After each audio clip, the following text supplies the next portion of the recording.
Excellent. Thank you. Thank you so much. Thank you, Geraldine. Thank you, Phil. And thank for everyone who's involved in this forum. I'm a little bit very excited about this, and I really appreciate the opportunity to bring up a topic that I've been dealing with some years ago as part of my research for my doctorate on Ashkenazi prayer in Israel. And you will get the entire picture little by little. I will start by sharing my screen. No videos, but there will be sound. No, sorry.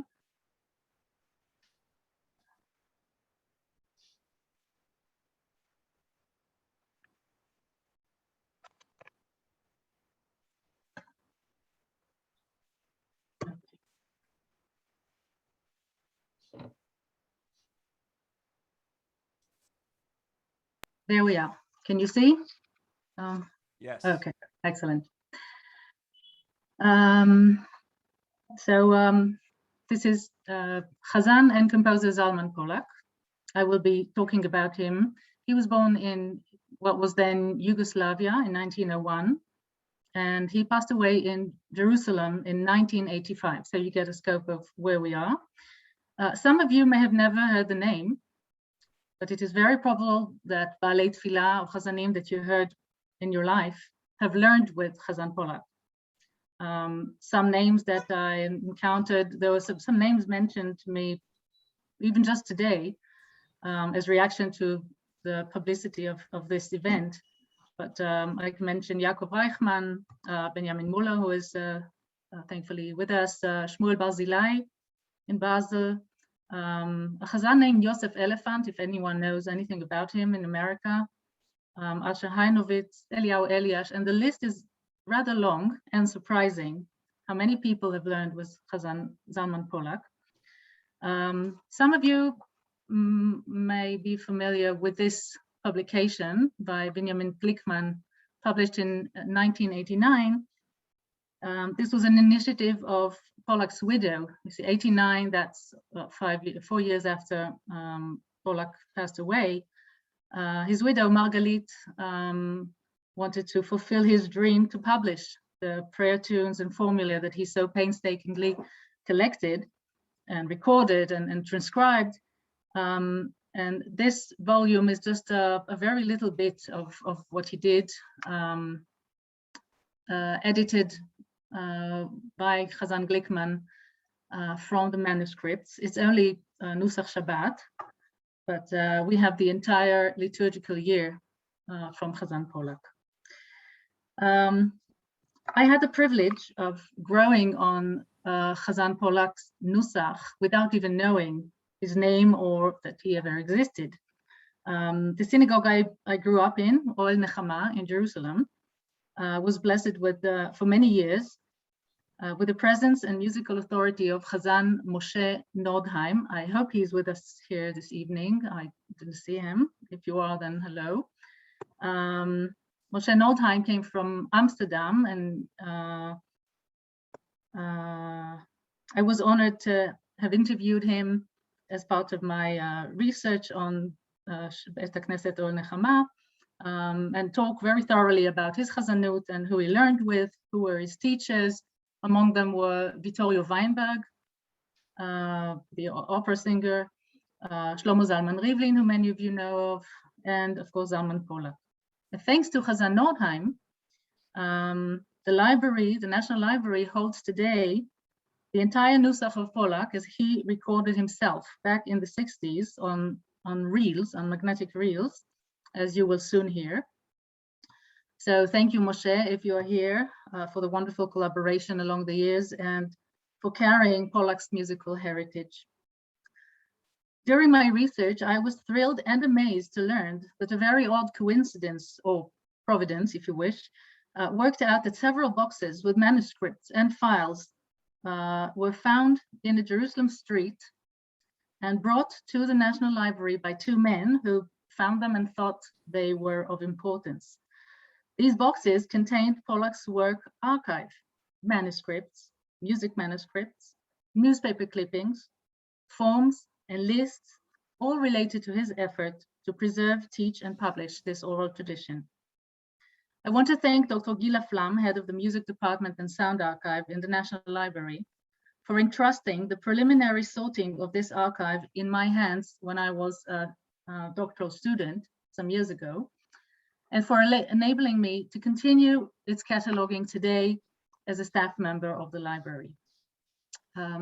Gila's vision of the collection as dynamic and connected to the community enhances our work as we blend the work of librarians and archivists with that of ethnomusicologists, which most of us are in the staff of the library, thus constantly expanding the collection, both in manuscripts and recordings, for the benefit of everyone.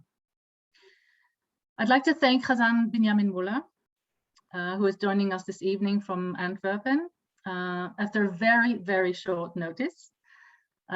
Being a student of Pollak in the 60s, at the beginning of his own career, he seemed to have been infected, so to speak, by Pollak's devotion for traditional nusach. And I learned from him that he's happy to share some of his thoughts and memories, and it's a privilege, so thank you, Hazzan Muller. Finally, I want to thank Rafi Barnett, Baal Tfilah, originally from South Africa and now in Jerusalem. He will later tell us how he was exposed to Hazzan Pollak's nusach.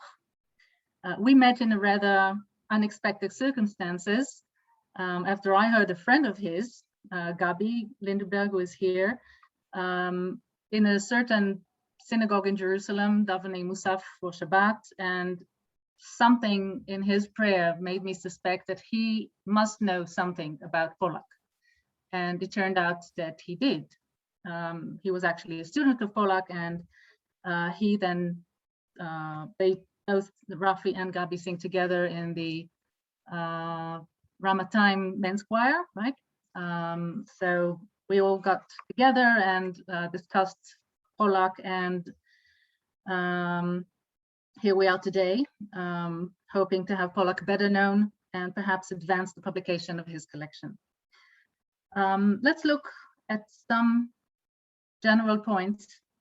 Wait, I missed a very important sentence. Besides my interest in Pollak, which was the basis, I already wrote some kind of article which was never published about Pollak. So that's why I dared to jump in when there was a need here in the forum. But if it wasn't for Rafi's enthusiasm and eagerness to have Pollak be brought to people's knowledge and be acquainted with his work, I don't know if I would put it all together so fast. So thank you, Rafi. We'll have a chance to speak a little bit later. So let's look at some general points in Pollak's biography. I did not have time to set this up in the most suitable way for Zoom, so you'll excuse me for that, but really it's just to give you an idea of where we are. So here you have a map of Central Europe. Pollak was born in 1901, as I said, in a village or a small town called Petrovoslo. Was Yugoslavia then, now it's part of Hungary. You see it down here. He immigrated to Palestine with his mother when he was, as you see, 10 years old.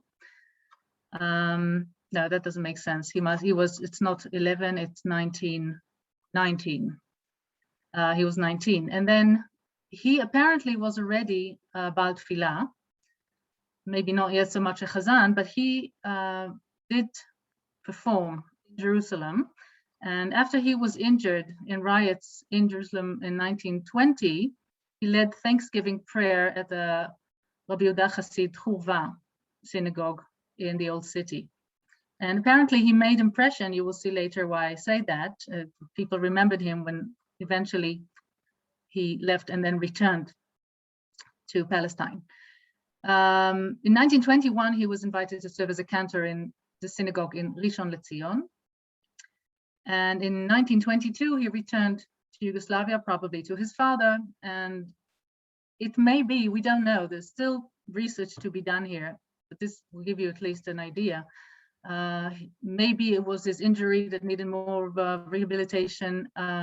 It's said that he did some army service there, and the main thing in our context was that he advanced his cantorial skills. So he studied with Yehuda Leib Miller, who later came to Israel and was a cantor in Yeshurun synagogue in Jerusalem, that was in Vienna, and Yosef Basel in Subotica. And he was active already there as a young man of his in 20s in cantors associations in what was then Yugoslavia and in Vienna. Between 1926 and 1934, he was Hazzan of the Montefiore synagogue in Vienna. That was for about 5 years, and then first Hazzan of the Ashkenazi congregation in Sarajevo. So I will not in this talk will not go into what that means about his specific nusach, what he heard and what is Viennese nusach, and he was referred to later as the Viennese cantor. We need to save that for another lecture and not go into detail, but if anyone later has comments on that, then please, you're welcome.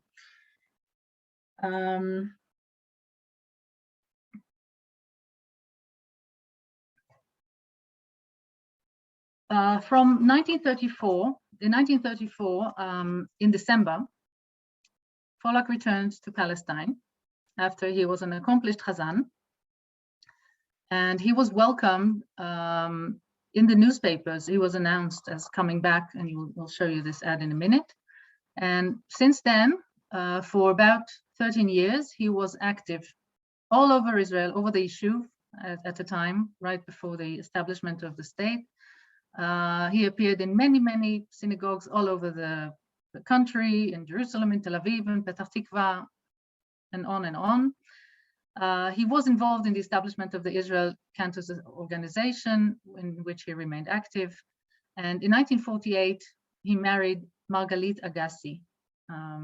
If it means anything to anyone, her sister was married to Harav Minahal. And there's a whole family branch here that are the only ones left really in connection to Pollak, because Margalit and Zalman Pollak did not have any children. So here you have just a few samples of the things that were kept, that Pollak kept in his own collection, in his own archive. These are papers that were thrown out. It's just hard to believe. This is the announcement of Pollak's coming back in 1934, December. Okay, you see this is in large. I will just read this in English for those who don't read the Hebrew. So in the ship called Yerushalayim, Mr. Zalman Pollak arrived to the country. He was a cantor of Kehilat Montefiore in Vienna, and he's known to the Jerusalemite in his prayers 13 years ago. So that was 1921. And he's about to pray in the next Shabbatot for the Yeshiva and Talmud Torah Mea Shearim. And it also says here, you see his picture, החזן המפורסם נעים זמירות בתפילותיו, שב אלינו אחרי 13 שנה, he's back after 13 years. Here you see the Palestine Post from September announcing אגודת שוחרי החזנות העברית, about his appearance. Here again, now you see, this is again December 34, another announcement of the same event. Zalman Pollak coming back to us from Vienna, and he will pray Shabbat Kodesh Vayechi, Heichal Yeshivat Mea Shearim, with accompaniment of the choir of Hazzan Shlomo Zalman Rivlin. This is important because it had an effect on Pollak's work later on, the fact that he was at the same time working in Jerusalem, at the same time with Shlomo Zalman Rivlin. This is again very shortly after he came to Israel, that he came in Tevet, and this is in March, and this is already August of Shabbat Nachamu in Tel Aviv this time.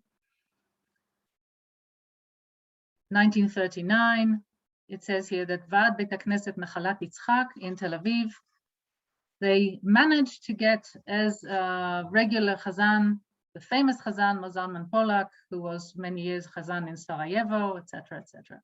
So Pollak himself apparently collected all these notices. These are just like 4 or 5 out of dozens and dozens that he put on, glued on paper, and then they were all kept rather well, fortunately. And then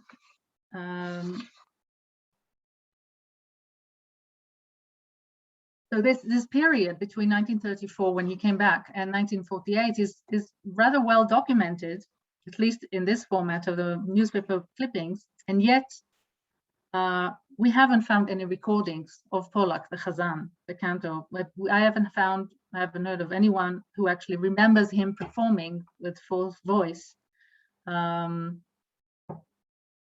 before sometime around his marriage in 1948, because the latest notice that we have from the newspapers is in 1948 indeed. Apparently, what happened was, whether due to his injury back in 1920 or regardless, Pollak lost his voice. I think the most terrible thing that can happen to a Hazzan, and he has stopped serving as one. And from that point on, Pollak concentrated in the transcription of Nusach and teaching. So you see, from what we have in records is that 1951 to 1985, basically his last 30-something years, he worked on teaching and documenting the prayer Nusach in manuscripts, which you'll see in a minute that it seems like he prepared to print, to publish them and put them in print. He recorded himself in falsetto because he had no voice. He established some kind of Beit Ulpan lechazanut, some kind of college for chazanut, a chazanut school, and he called it Heichal David. And he was active in Agudat Lachan. Benny Meisner is here, maybe you remember him, and other cantors associations. And there are reports you see in the 50s and the 60s in newspapers, mainly by Meir Shimon Geshuri, on the activity of Hazzan Pollak in Tel Aviv and in Jerusalem, and we know that he sits there and writes down the nuschaot of the Ashkenazi Tfilah, the various nuschaot of Ashkenaz and East Europe, and so he was known already in the 60s as a collector and preserver and teacher of Chazzanim. 1985. As I said, Pollak died childless in Jerusalem.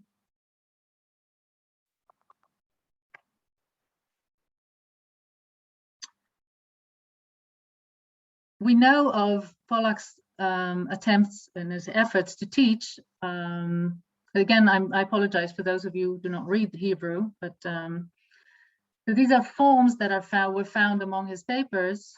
This is a announcement for the opening of a new course, Niftach Kurs Chadash lelimud Nusach HaTfilah uLechazanut, etc., etc. There's one you can register in Yerushalayim in this place and in Tel Aviv in that place until in a certain date, and after that, no more new students.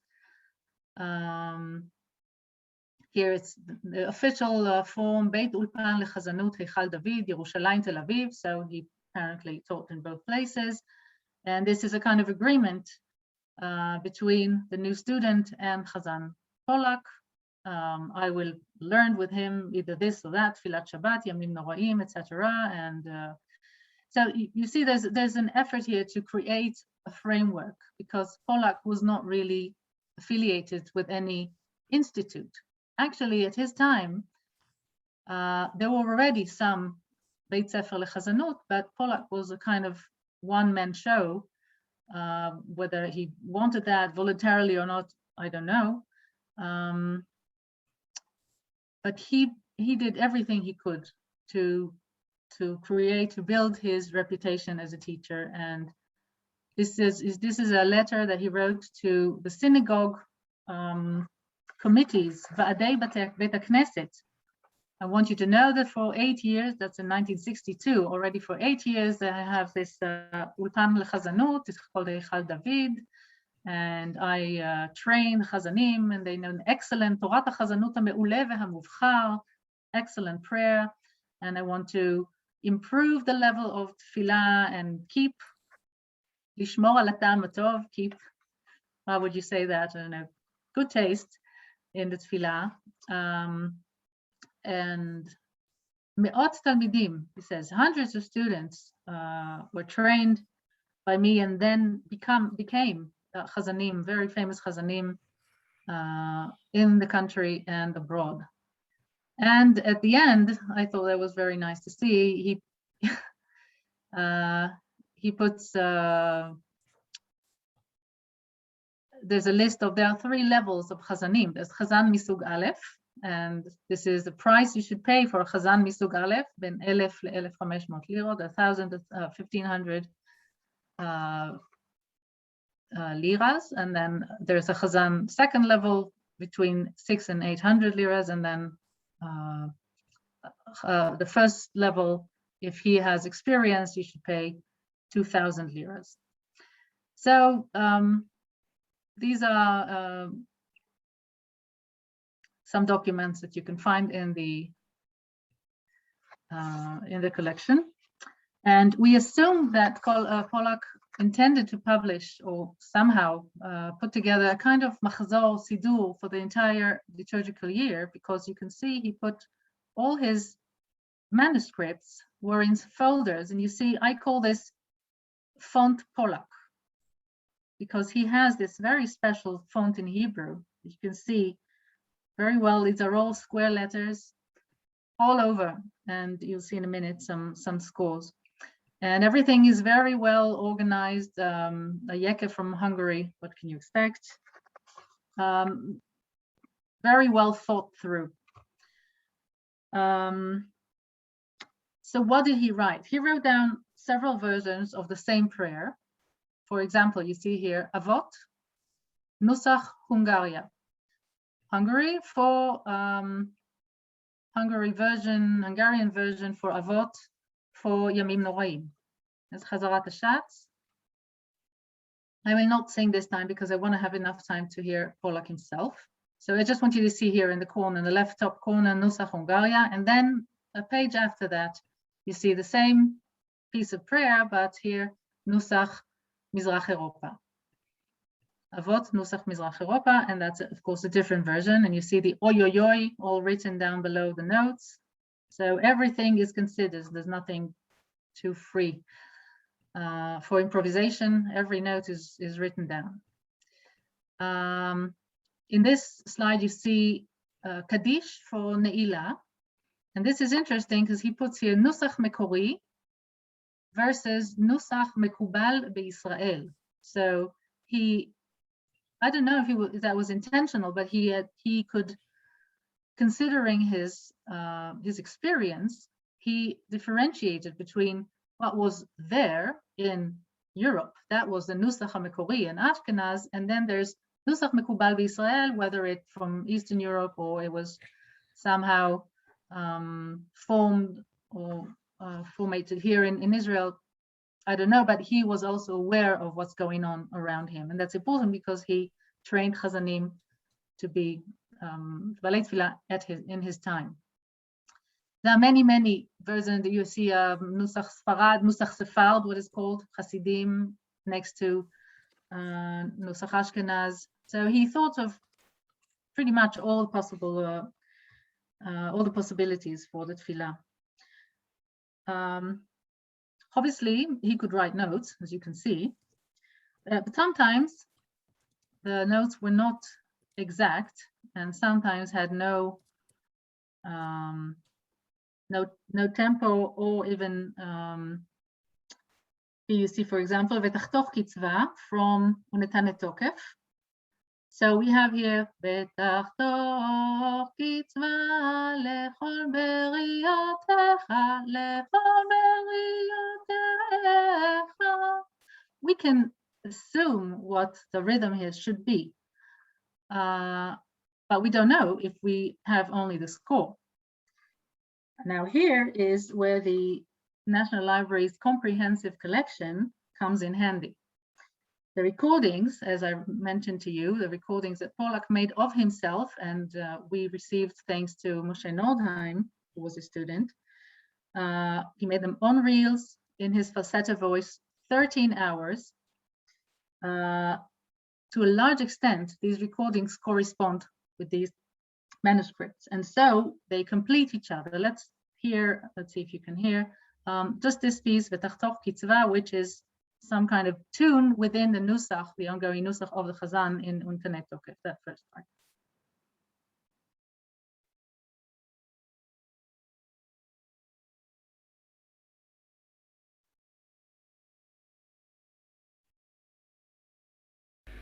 Betachtor Kitzva lechol beriotecha lechol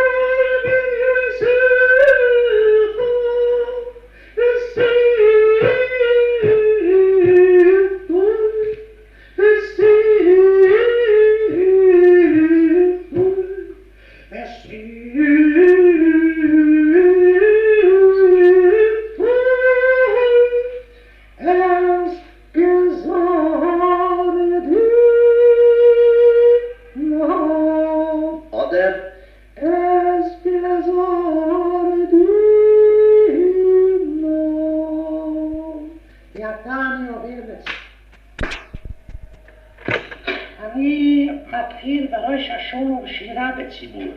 אם רוצים משתמשים בזה, ואפשר גם בלי זה. בראש השונו, בראש השונו, יפוסהו,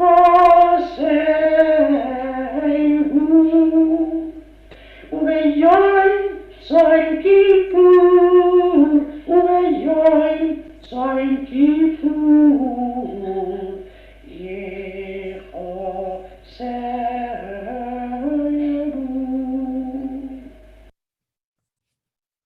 and so on.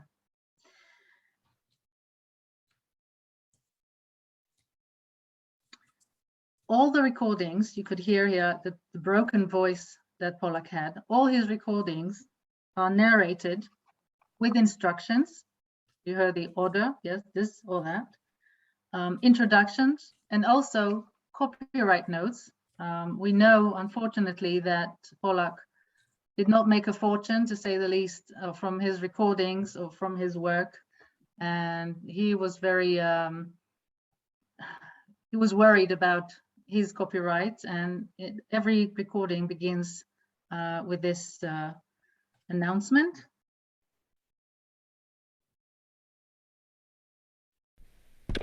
כאן מקליט החזן המלחין זלמן פולק, כל הזכויות שמורות.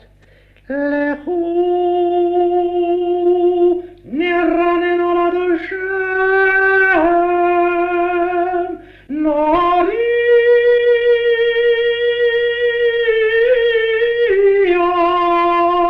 לצור איש ידו.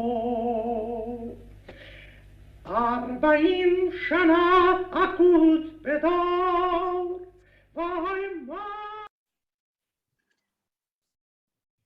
So this is just a sample, but Pollak was aware of the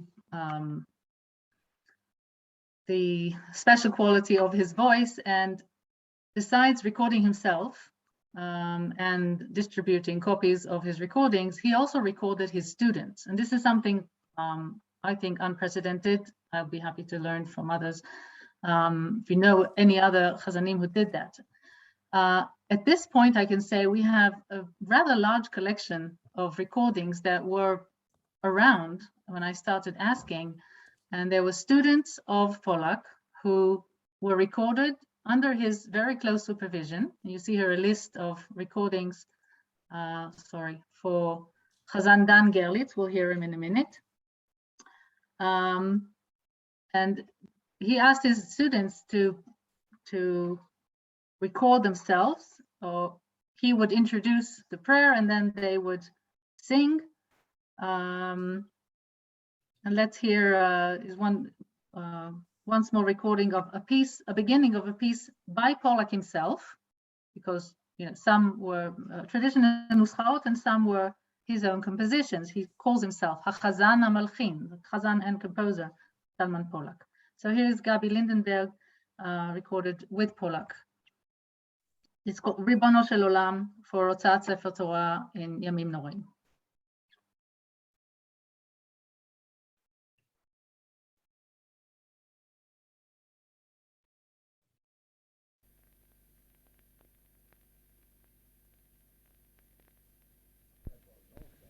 ריבונו של עולם, לכאן מחז"ל אמרתי זלמן פולק, מפי מר גבריאל אינברג, ריבונו של עולם, זה ימים נוראים.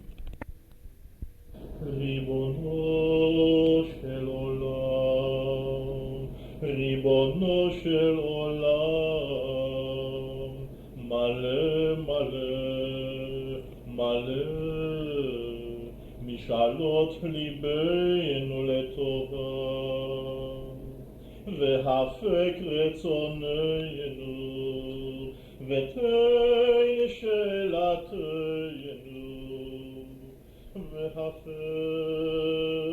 רצוננו, ותן שאלתנו, ותמחל לנו על כל עוונותינו, מחילה בחסד, מחילה ברחמים.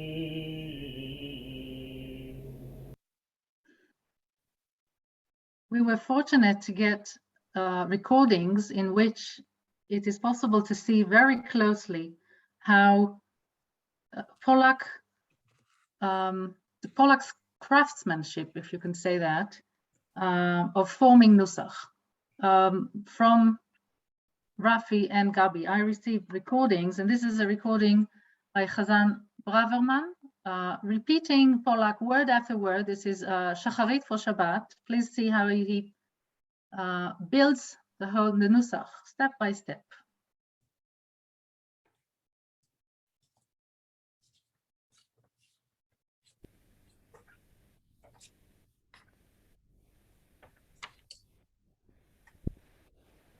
אני החזן זלמן פולק, ובהדרכתי החזן ברוורמן ממשיכים להקפיד תפילת שחרית לשבת. שחרית for Shabbat. אבות.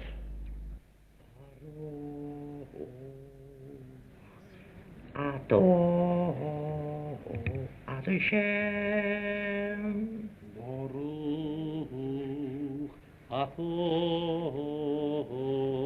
אדוני שם, אלוקינו ואלוקי אבותינו, אלוהינו ואלוהי אבותינו, אלוקי אברהם, אלוקי יצחק, אלוהי אברהם, אלוהי יצחק, ואלוקי יעקב, אלוהי יעקב,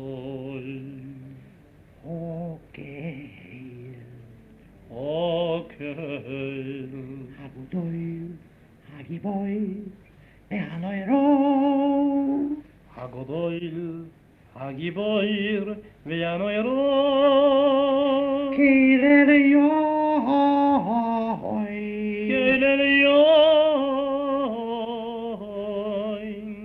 גוימל חסודים טובים, גוימל חסודים טובים, וכהני הכהן, וכהני הכהן, וזוכר חסדי יובוי, וזוכר חסדי יובוי, ומביא גויי לבני בניהם ומביא גויי לבני בניהם למען שמוי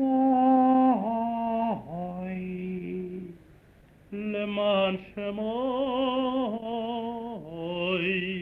ביפו. Okay. All these recordings, by the way, are available through the website of the National Library. So you're all welcome to look for Pollak and recording. And if there any problem, you're welcome to contact me. I'll just mention that Pollak recorded not only the liturgical pieces for the year, but also Seder Chuppah, Seder Brit Milah, Birkat HaMazon, some piyutim. He actually seems like he composed some Zmirot for Shabbat. So there are a lot of materials that I will not have the opportunity now to share with you, but the scope is much, much larger. One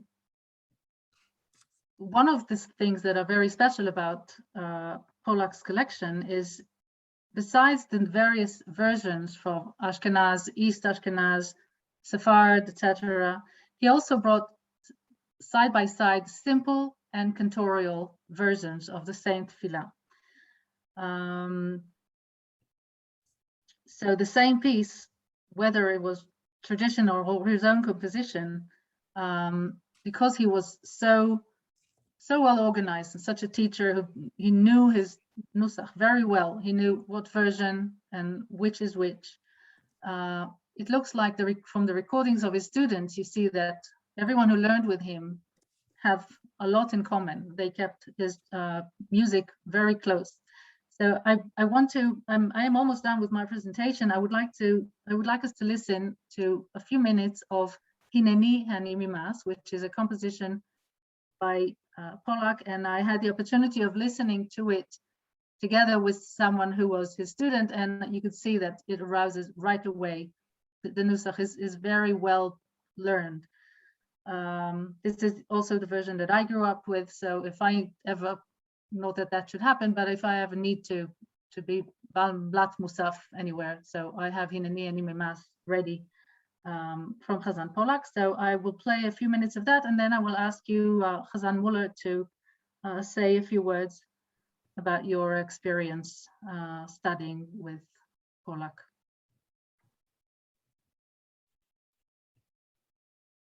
And this is, I devote this to everyone who dedicates this recording to everyone who had to miss Hineni Ani Mas because of the shortening of the services this year because of Corona.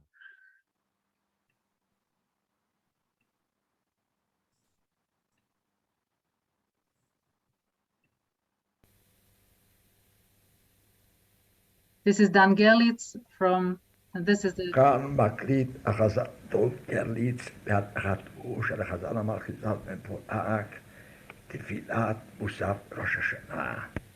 הנוסח היא נוסח מסורתי וקוראי, וכל חזן חייב לשמור עליה. אנחנו מתחילים, הנה העוני ממס. He said the nusach is original. You must, every Hazzan should keep Mi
he seemed to have lost Amalia for the moment. Maya, are you with us?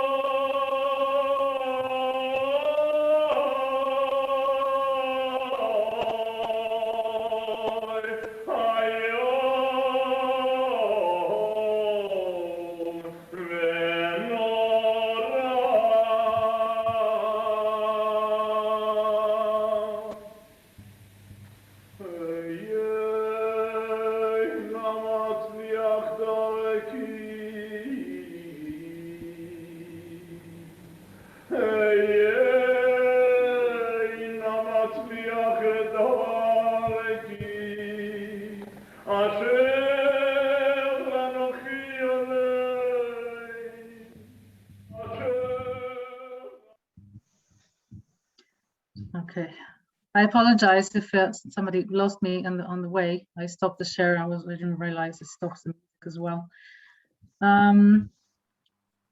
So, Hazzan Muller, can you share with us maybe a few words about your experience as a student of Pollak? Yeah. How do I make my?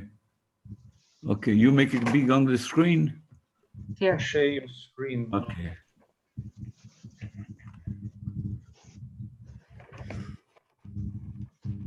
Okay, distinguished listeners, I'm using the term distinguished, even though I don't know personally most of you, but in my opinion, nowadays, every person that shows interest in our tradition, especially in regard to our tefillot, is distinguished.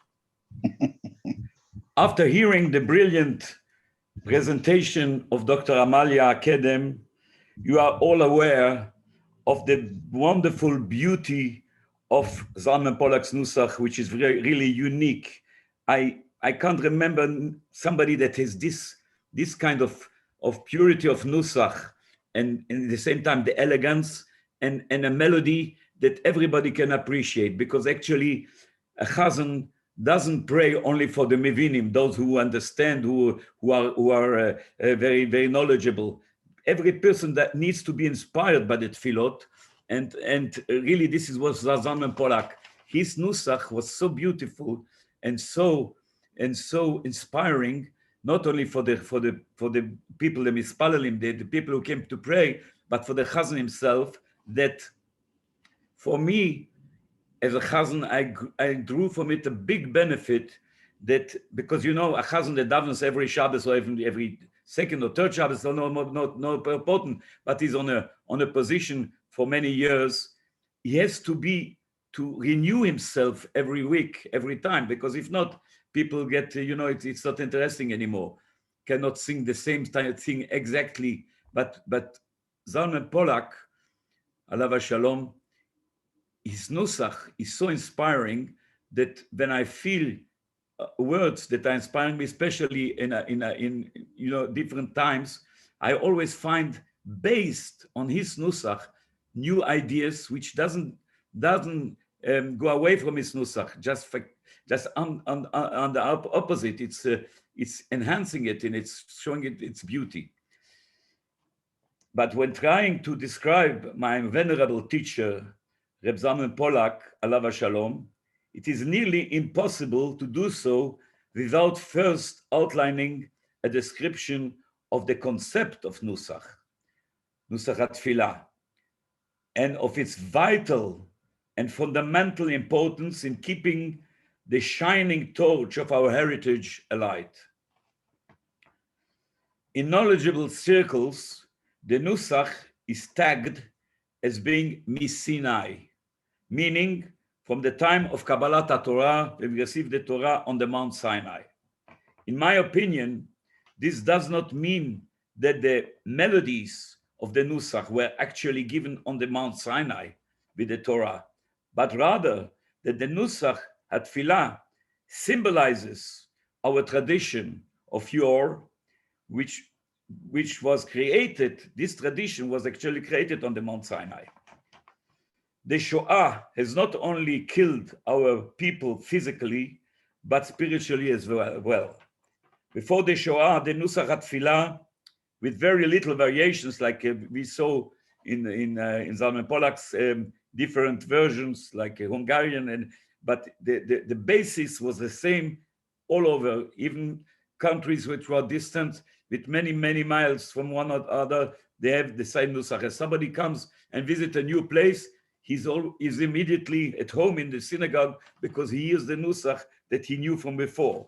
So this is very, very important, the Nusach HaTfilah. This is what really united the Jewish people in the synagogue more than anything else. Surely Torah and mitzvot, this is a condition to be a religious Jew, but to be united, to feel one people, and to be able to survive after so many generations, when other people, other nations just disappeared, much, much bigger than the people of Israel. So this really, the Nusach was the key to this. The Nusach was really the ingredients which kept the Jewish people together. Nowadays, beside a few chazonim and balei tefillah, the shlichei tzibur are doing with prayers whatever they fancy. Don't misunderstand me. Adapting melodies to a chodoidi, keladon, or other conventional prayers is okay and was practiced since many generations. But changing the nusach and singing it with melodies foreign to our tradition is a terrible breach of the holy nusach, which was the main factor keeping our people together. Zalman Pollak alav shalom contributed largely towards the effort of salvaging our liturgical tradition after the Shoah. Who knows? You know, we believe that everything is min hashamayim, is from heaven. Maybe he lost his voice, so he could teach people. He couldn't be anymore a Hazzan, you know, on a job for a Hazzan, and he had to teach people. And this is our gain, because it's really a unique pearl. His way of singing the nusach and everything. This is an inspiration for all the Chazonim who had the merit to be his pupils. Zalman Pollak, besides being a great authority on the pure, unembellished Nusach HaTfilah, was a very meticulous person in general. So as you saw by the presentation with Dr. Amalia Kedem made, and we saw everything he writes and everything he pointed out, and also the way he taught his pupils. He didn't make compromises. He made compromises, you know, in a phrase which didn't change the general melody, but he didn't make compromises in making improvisations of these kind of things. He wanted to keep really the Nusach HaTfilah pure as received really Sinai. We have to be very grateful to Dr. Amalia Kedem and to Rafi Barnett, my friend, for undertaking the cataloging, and ultimately, hopefully, will be publishing the Zalman Pollak's life work. This is Avodat HaKodesh, a holy undertaking, a holy mission. And from this prestigious podium of Jewish music, I suggest that concerts should be organized all over the world, where we Chazonim should perform graciously. This would have a double purpose.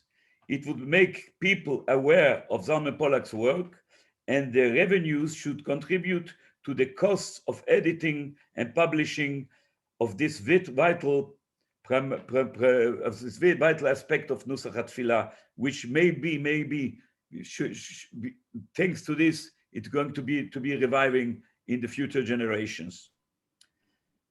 And hopefully the Chazonim who will benefit from this publishing will really learn the Nusach from there and make it a basis for their tefillah and for their prayers. And so we will always continue to be together, to be a united people. And as surely was the wish of Zalman Pollak, which was very, very, very attached to Judaism in general, he was a person that never spoke Lashon Hara or bad things about other people. He was very careful. He was really a tzaddik. He was not only about Tefillah, Hazzan, but he was really a very, very special person. And I had great, great respect for him. And we hope really that through this, his neshama will have an aliyah. Yehi zichro baruch. Amen. Thank you. Thank you so much, Hazzan Mullah. I see you have quite a few supporters here for your views. I will end before I end. I will ask Rafi to say a few words, and after that I have one more short piece in Pollak's voice that I want to play for you, that will summarize this presentation. Rafi, please.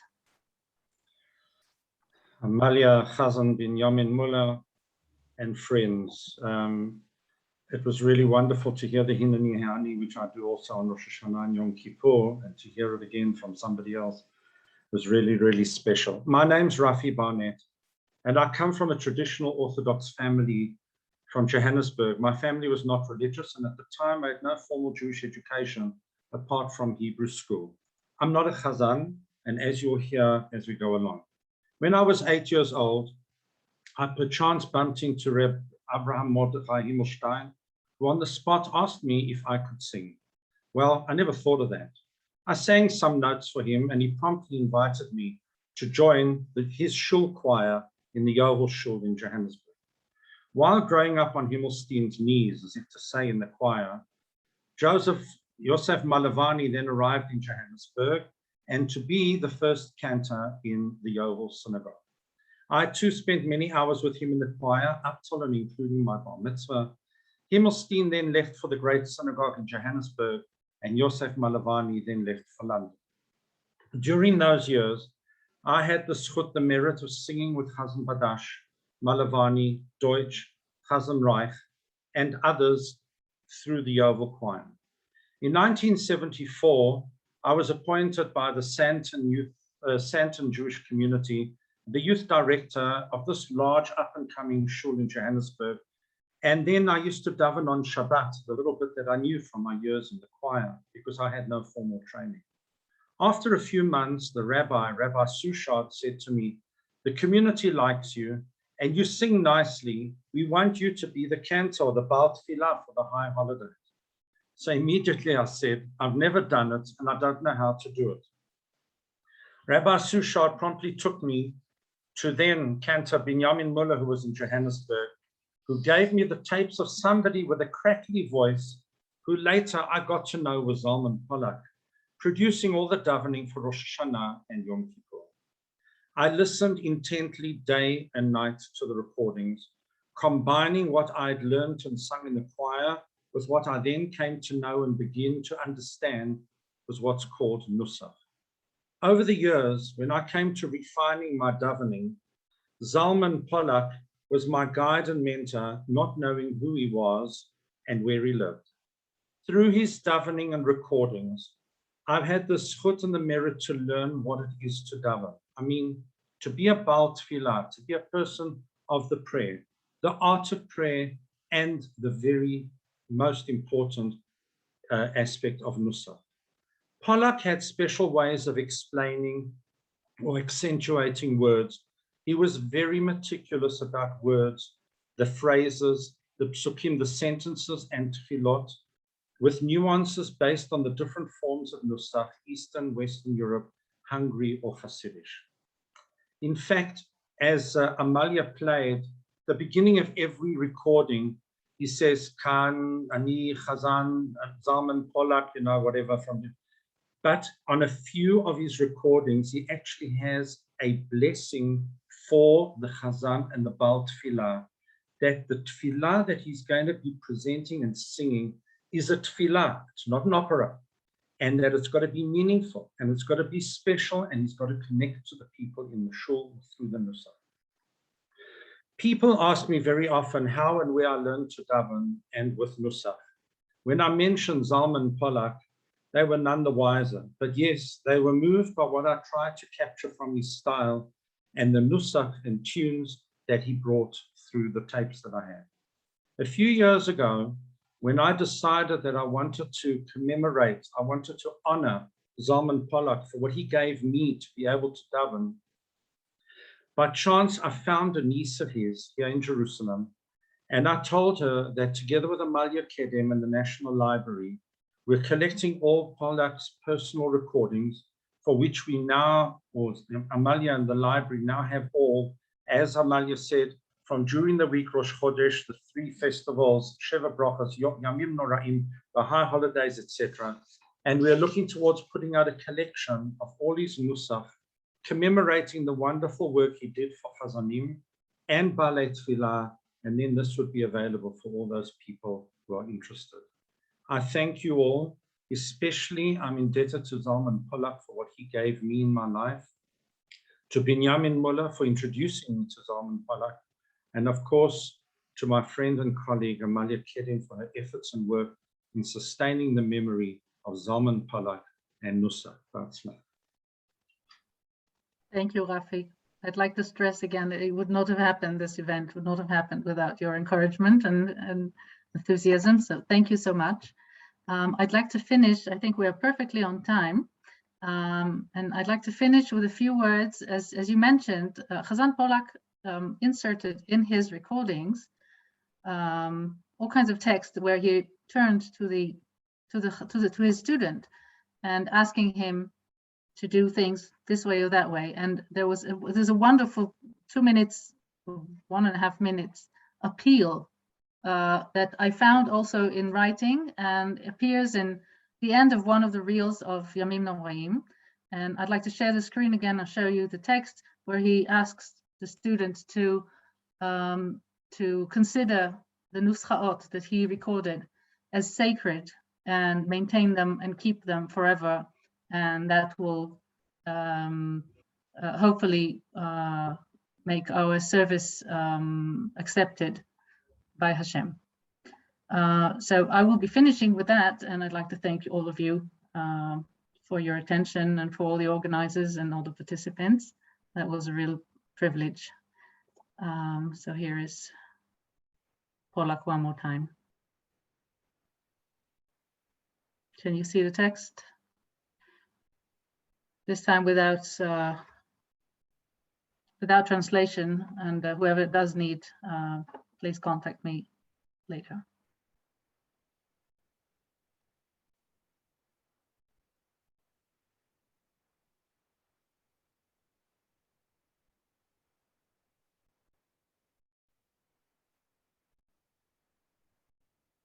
Oh.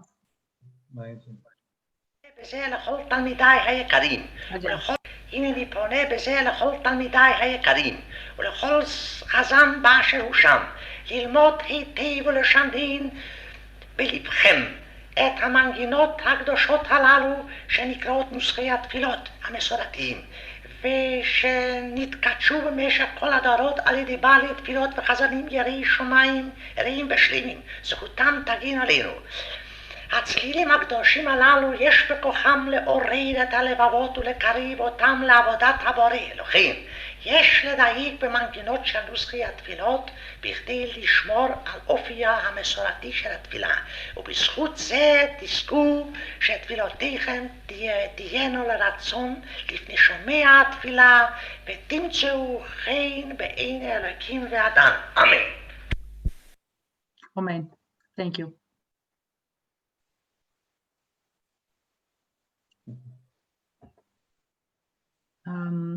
Phil? Wonderful. Thank you, Amalia Yes. and Rafi and Benjamin, for a superb and enlightening and very moving talk as well, to hear your 3 different, very passionate takes on this remarkable man. We have time for comments, questions. I'm sure there are plenty of people here who would like to do both. So you can either put your hand up or if you get in quick, unmute yourself and ask questions. I'm presuming that you 3 are happy to take some questions. Okay, the floor is open to whoever would like it. David Prager has a question. Hi, David. Hello, marvelous talk. Thank you very much. I just want to know, is it known who his teachers were? Whose Pollak's teachers were. Yes.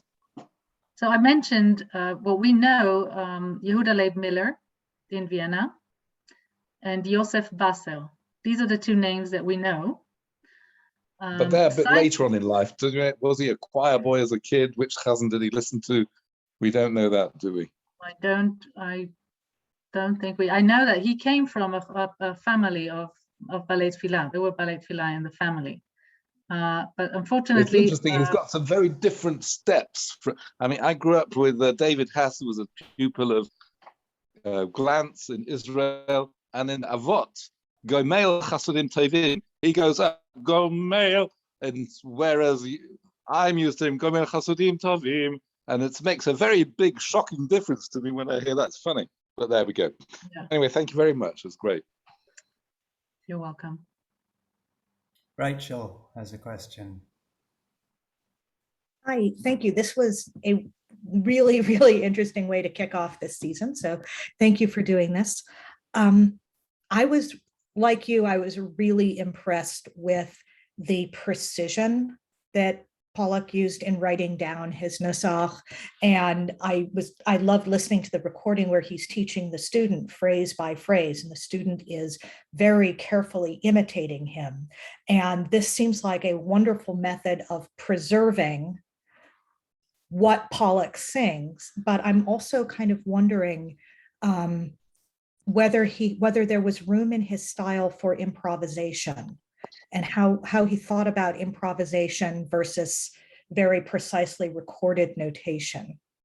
Because so much of the art of the Hazzan is taking the basic formulas of nusach and then sort of going to interesting places with them. And there doesn't seem to be a whole lot of room in Pollak's style for that. So I'm just kind of wondering if you have any idea of what he thought about that particular art. If Hazzan Muller wants to answer that, I have what to say, but maybe you want to say something first. Few words only, because I mentioned he always, when he taught us, he mentioned that we may build on it. He personally told me we may build on it, but not go away from two things: from the inspirations that tefillah and the purity of the nusach. Because you have nusach, you can say different ways. Like you start Shochenad Shabbat morning, yeah. Shochenad marom vekadosh emo. That's not. But you can say Shochenad marom vekadosh emo. This is inspiring. So this was okay by him. But some to start and making a fioritura which is not requested by the words, this he didn't like. Thank you. Maybe I can add to that. This is an issue that always rises when we deal with documents and archives of Hazanim. You have to differentiate between the performance in the synagogue as Hazanim, where we don't have any documentation of in the case of Pollak, and everything that they left behind as teaching material. So obviously, the recordings, those 13 hours in this falsetto voice, which is not very easy to listen to in the long run, but it is really inspiring. It is very slow, but not because Hazzan Pollak was slow, because it's teaching material. And the experience that I learned from anyone I interviewed was that he was very meticulous and he was very strict. Because when teaching, you have to be strict. You can't improvise before you know what you're doing. And I think ballet tefillah here who either studied with Pollak or know this, that in the first steps of learning the nusach, you have to practice it in very high precision. And I know that when he accompanied or came to listen to students of his in the synagogue near his house, for example, so he would make comments if they divert in any way from the nusach. But eventually what he gave them was the basis, and the basis was very wide. consider that he gave them, if you go to an Ashkenazi shul, you have the Ashkenazi, and if they do Nusach Sfard, then you have this version. And if it's about the Philish style, you can do this. But if you have room for more, then here is a cantorial piece for the same part, for the same tefillah. So as a basis, I don't think there was room for improvisation, but there was so many options for the beginner, for the for the training, and therefore I don't think he missed. I mean, for him as a Hazzan, maybe he did improvise more when he performed, but that we don't know. Okay, I hope that answers your question. Thank you. Thanks, Amalia. Alex has a question or comment. And then we have Gabi and Benny Meisner. Yes. Hi, Amalia. Fabulous Hi, presentation. Thank Absolutely, kol hakavod to everybody who participated. This is the real gem. This is the creme de la creme of what should be taught, and it made me and a few other people here extremely happy. But it's something that I was brought up on, very, very similar with Avram Rosenfeld in Finchley, and he was very medactic with the nusach, and he taught the same way with the notes, with the motive, word for word, as it was Minhag Anglia or Western Ashkenazi music, and that was used in Australia, New Zealand, South Africa, Canada, and the United Kingdom. Then the United Synagogue produced these recordings, and unfortunately, they've disappeared. I mean, I have a few, but they've disappeared, and they haven't been reproduced. I believe the reason for not being reproduced was because today it might not be acceptable that who joined Avram Rosenfeld was his son Lionel and his daughter Susan. So because Susan and Lionel joined their father in producing these recordings, it might not be right for the United Synagogue of today, which is the crying shame of the whole thing. And it shouldn't affect anybody. Then if you've ever heard them, Amalia, I don't know, but anybody who's ever heard them will wonder. But it's the same person who composed the Slichat that we do, the Blue Book of Slichot, which is used in throughout the United Kingdom, was written and composed by Avram Rosenfeld. Avram Yitzchak Yaakov Rosenfeld was a rabbi and a chazan, and he became chief rabbi in New Zealand. So wonderful that these things should not be lost. And it reminds me of what the presentation that you gave today, the Devekas, the beautiful neshama of the person teaching made the whole difference of how it was taught and how it was received by his Talmidim. And that is the essence of a good teacher. Thank you, Alex. Gabi Lindberg, thank you for joining us with a short notice. With a short notice. When I was studying clinical psychology, so I met Zalman Pollak because my home was next to his home, so almost near the Beit Knesset Ol Rivka, and I studied with him 3 years from the beginning of Lechuner Anana till the end of Neila. I knew I wouldn't be a big Hazzan, just I wanted to be Shliach Tzibur. And I have 3 points to say. First, that he had really composed prayers, the melody for the prayers, also for people like me. So I remember he had 3 versions of Ashkivenu. Ashkivenu number 1, number 2, and number 3. So I could do only number 3, but still I could do it. Ashkivenu number 3, I remember it until now. It's about almost 50 years ago. That's one point. Then I want to say I came to him every week for 3 years almost. I felt his loneliness. He didn't have children.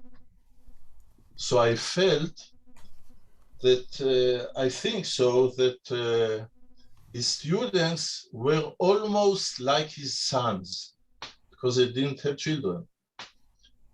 And there was some sadness that I felt during the lessons. That's another point. I remember that he asked me if I know somebody who can help him write the rhythm, the flags of the notes. Because he wasn't an expert, I didn't know anybody who can help him, but I felt sorry for him because, as we know, his name was not so famous as Shlomo Ravitz and other famous teachers. And the third point, I want to say that just before Rosh Hashanah this year, a neighbor of mine, a lady, I had no connections with her, but she heard me for some years during the Kol Nidrei service. And as I live in Talpiot Arnona, here also women can be Shlichot Tzibur. So she told me that she never heard such a nusach for Kol Nidrei, like the nusach I sang. It's the nusach of Pollak, which I learned from him. And I recorded it to her. And really, I was very happy for that. After 50 years, a lady about 35 years old will continue the nusach of Zalman Pollak for Kol Nidrei service. That's all for now. Thank you so much. Thank you, Professor Schleifer, and then Benny Meisner. Okay. Yes. Please unmute.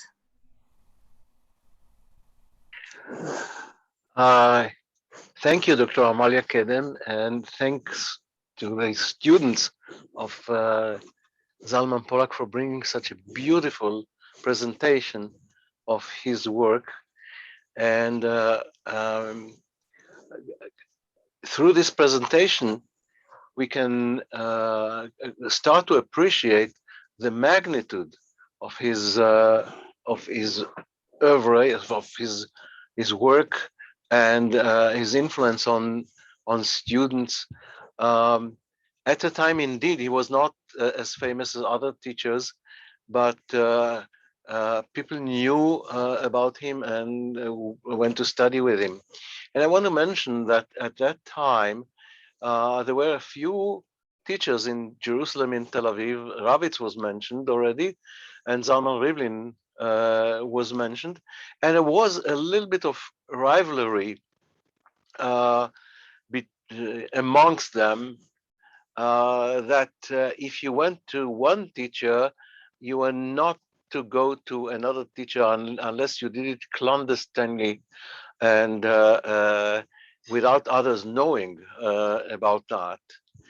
I must say I was not privileged to study with Zalman Pollak, and maybe it was the influence of Zalman Rivlin, who was my teacher, who he didn't really say anything about Zalman Pollak, but the way he reacted to Zalman Pollak was okay, fine. There is a Zalman Pollak, but that's not the essence of Tefillah. It was not for him. So there was this kind of rivalry, and I'm now working. That means Amalia and I are working now on Neeman's heritage. Also a very important teacher at his time, not only for Chazanut, but also for Ta'amei Mikra. I don't know if we can say that there was a kind of a school among them. Can we ever say that there was a kind of a Jerusalem school, because the styles were, all of them were Eastern European styles, Lithuanian or otherwise Eastern European, but there were some differences in approach between, say, Pollak, who tried to inculcate the nusach that he knew from Leibush Miller and others, which was a kind of an Eastern European with a Viennese slant to it. And on the other hand, you had Rivlin, whose nusach tried to be more related to Israeli, what he believed was an Israeli style, mixed with a little bit of Sephardi elements that he believed should lead to a kind of united nusach eventually. For him, united nusach would be not a really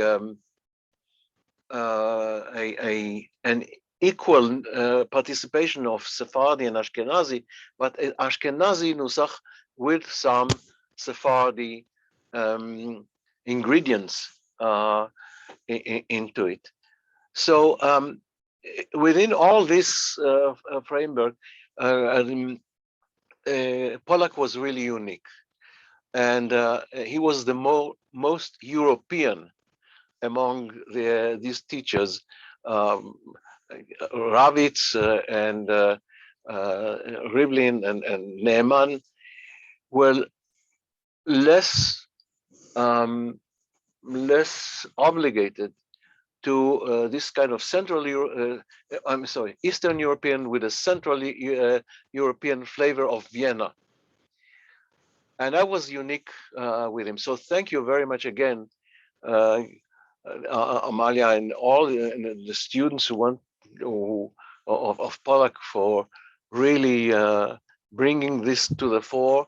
And let me say that it would not be an easy task to edit Pollak's Chazanut, because, as was mentioned already, he didn't, because of his lack of knowledge of how to use the flags, so to speak. In other words, this kind of rhythmical notation that he had, and this can be seen already in Glickman's edition. There is a problem there with the rhythm of the music.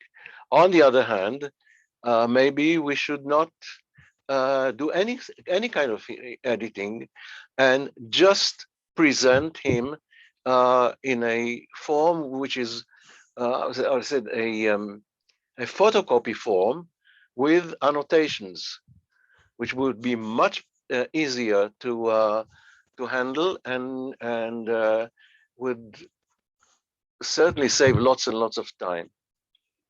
So thank you again. It was wonderful.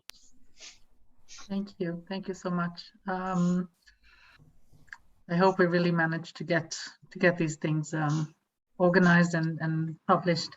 Benny Meisner, please, and then Agnes. Phil, I'm taking over. I'm really didn't mean to. Yes, Benny. I'm really humbled even to open my mouth after hearing Eli and Amalia and seeing Gila here and other musicologists, because I'm not a musicologist, I'm a practitioner. But I think 2 points. I believe that this particular format and platform, among other things, is divine inspiration and intervention of bringing me back to my roots after Lit'ot Bamidbar. But anecdote, not about the style, which I have a minute to say about it too, but I didn't study with Pollak because my big mentor was, of course, Shlomo Ravitz and then Leib Glantz, which nobody mentioned here today, in his Academia L'Chazanut, which was a block away from my house. But his popularity, and Amalia, if you remember, and Gila, I bought you books that my uncle, David Brenner, who was a great Baal Tfilah, from him I learned the Nusach.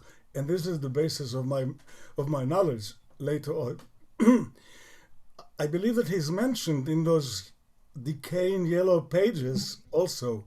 But I was there when David Brenner and Benjamin Unger and Baruch Schein and Israeli and Granatov and all the other cantors, Margalit, and Pollak was among them, and he was very highly respected. Now, I didn't hear him sing, because at the time I was only studying with Ravitz, and of course listening to Glanz every Shabbat.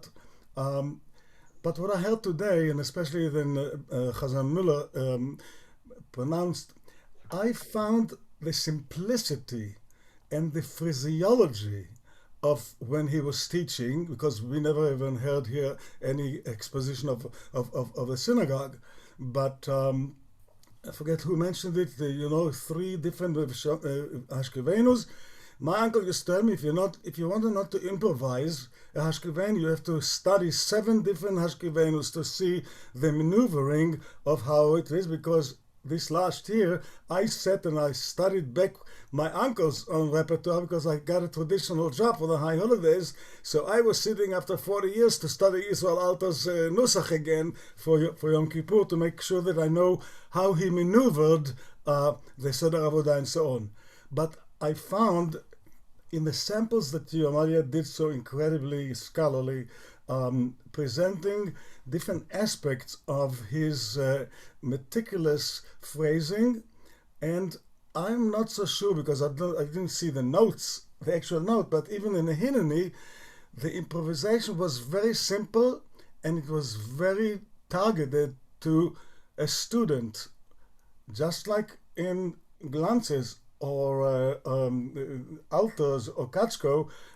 Their improvisation was much more sophisticated than the manuscripts in which we studied the music. I'm humbled to be here in the presence of the great, and Jewish music and Chazanut, I do believe, will find its way back into the synagogue, in our tradition. Thank you, Benny. Agnes? Can you hear me? Yes. Brilliant.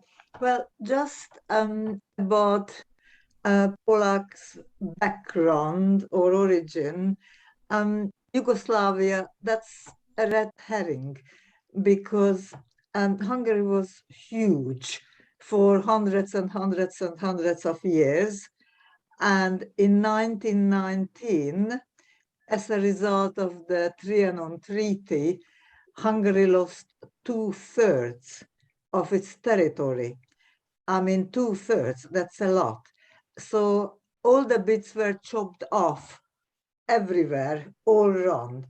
So bits went to Austria, bits went to Slovakia, Czechoslovakia, Romania, Ukraine, and what we now call Yugoslavia, which was not even Yugoslavia, because Yugoslavia is a bit like Soviet Union. It's kind of put together and then it fell apart.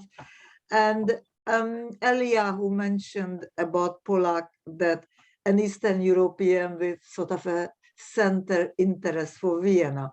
Well, that's because he was Hungarian, and the Austro-Hungarian unity had Vienna as the center. So I just want to say that he was a great Hungarian, Hazzan, like so many others. And thank you very much for listening to me. Thank you. Thank you. Thank you, Agnes. Anyone else? Are there any other students of Pollak? I mean, this is, I spoke to Rafi several times before, many times before this presentation in the past, I think in the past 5 days. We spoke more than we ever spoke before. And this is really an opportunity, both as a researcher and also as a staff of the National Library. And I really encourage you, if you have any contacts, if you have reels, if you have manuscripts, or you know of students of, or anyone who has any documentation of mainly Ashkenazi Tefillah, which is what we deal here most of the time.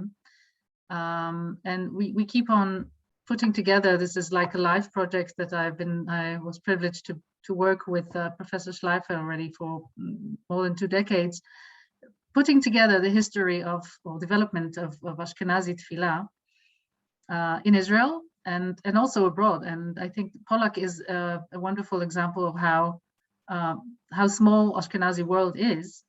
And I mean, if you just put together in this, even in this meeting, you have we have Johannesburg, and we have Antwerp, and we have Israel and America, and you know, everyone is connected somehow.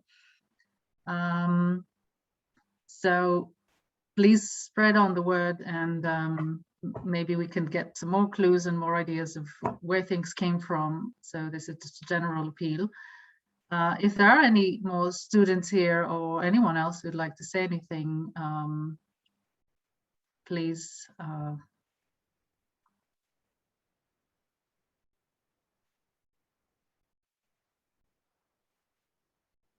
I can play for you. I have 13 hours of Pollak in falsetto if you want to hear.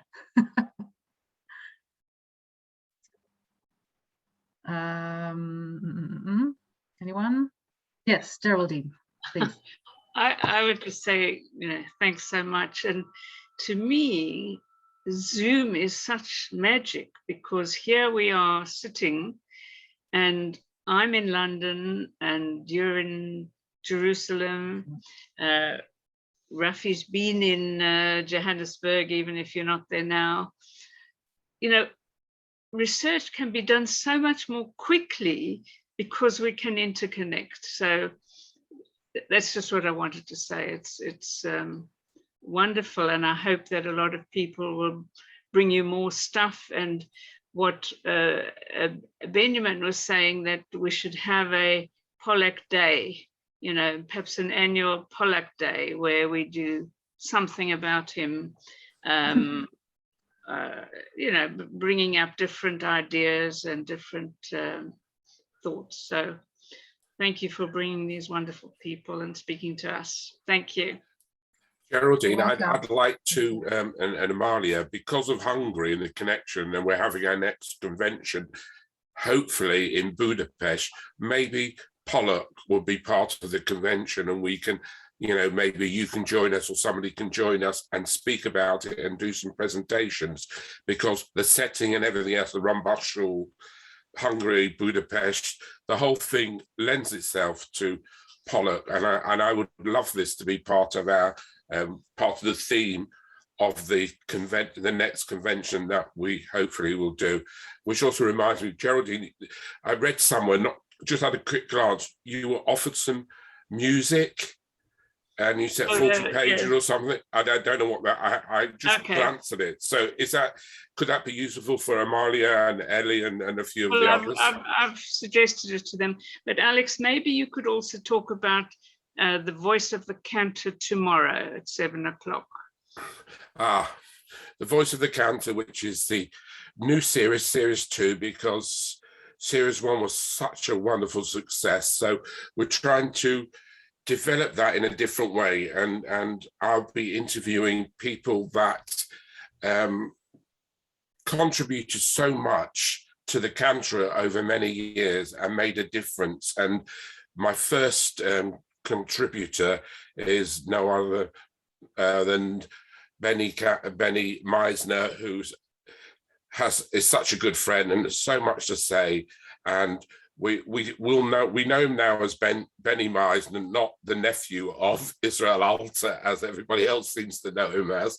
But I'm looking forward to tomorrow interviewing Benny, my dear friend. And then we have also in the series Yaakov Mendelssohn, and we have Rabbi Hazzan Michael Plasko, Moshe Dabina, and there's a very, very wonderful list of people that you may or may not be familiar with, but please listen in, please join us, because you'll have a wonderful 30-40 minutes of interview, and you can ask questions and one thing and another. It's quite laid back and trying a different format. It's my way, and I hope you'll join me and contribute. And if you have anybody that you might think has contributed so much to Chazanut or to the profession, that I might not know about, an unsung hero somewhere, please let me know, email me, and I would really appreciate it in somewhere how to be able to get hold of the person. So thank you very much, and I look forward to seeing you all tomorrow, plus. And thank you for a wonderful evening. This was so refreshing, Amalia, and I'm in awe of the work that you do and the studies, and I think we will bring back, or we need to bring back, Chazanut. You know, one thing that actually occurred to me, the Chazanim of today, or the people of today, are taught notes, and don't necessarily understand Hebrew to stand on the Omid and Daven, and it makes a lot of difference. You can hear this in the presentation that you made today of the Devekas and the understanding of the language and of the Nusach, where, you know, today somebody will play with the Nusach because they're actually reading from an iPad or something, the notes, which is then transposed to the Nusach, and there's no neshama, there's no anything there. And maybe that's something that teachers should look at, of trying to understand or teach the prayer itself as well as the motive of the prayer. So you get that, especially with Hineni Onim Yamas and things like that, where you need to understand those words are very, very special and very emotive, and to understand them especially on the Yomim Na'arayim, then it is important. So maybe it's another way of doing something. Please, God. Thank you. Thank you, Alex. I see we have another hand. Sandra? Yes, this question is for you. And first of all, thank you so much for this moving presentation. The question is, have you tried using software to lower the pitch of the 13 hours of falsetto recordings? No. Would that work? I haven't tried. It's actually not so bad in terms of eventually what you hear is not, it's hard to hear because it's falsetto, just the quality of the voice, but it's not, it is possible to learn. This is the way he taught with that voice. So it works for the Chazanim. So what else do you need? I mean, publishing these recordings will be a challenge, let's say. It's not a commercial recording that we can use, but we put them all on the National Library website, and I think it's useful the way it is. Thank you.